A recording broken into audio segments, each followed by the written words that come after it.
na gaming chair guys, oh.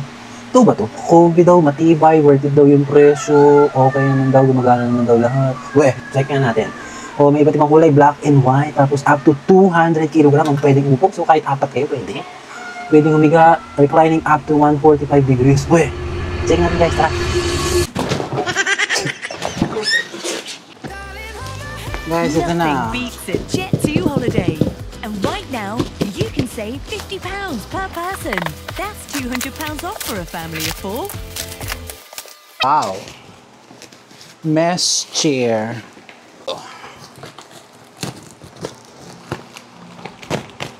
Instruction dito. So, feeling ko naman, hindi tayo mahirapan magkabit.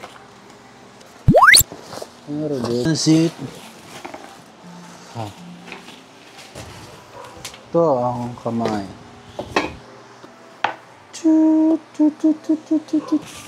Ito ang unan.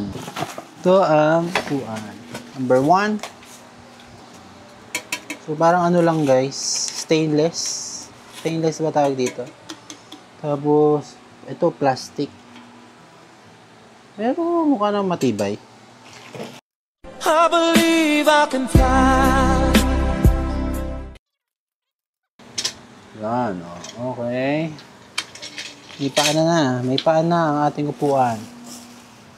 Next, number 2. Attach the pump into the puting. Yan lang pala yun. Tapos, number 3.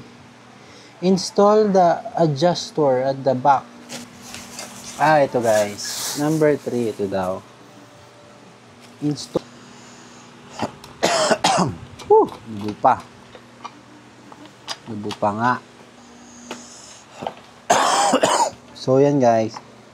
Ipitan na lang natin mamaya. Number 4.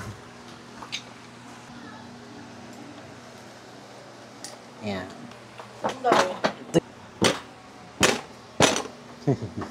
Ganyan ba yan?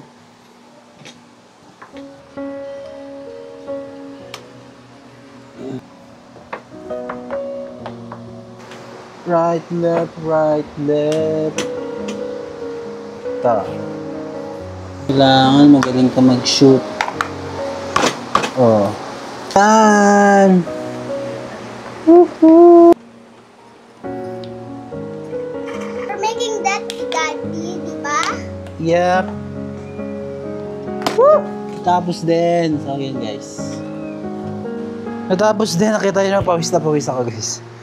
So, yan. Ito yung finished product guys. Mukha naman siya matibay.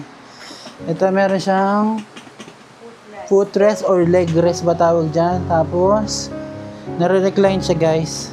So, baka makatulog ka dito habang tatrabaho. Ayan. Tapos, merong headrest. Ayan.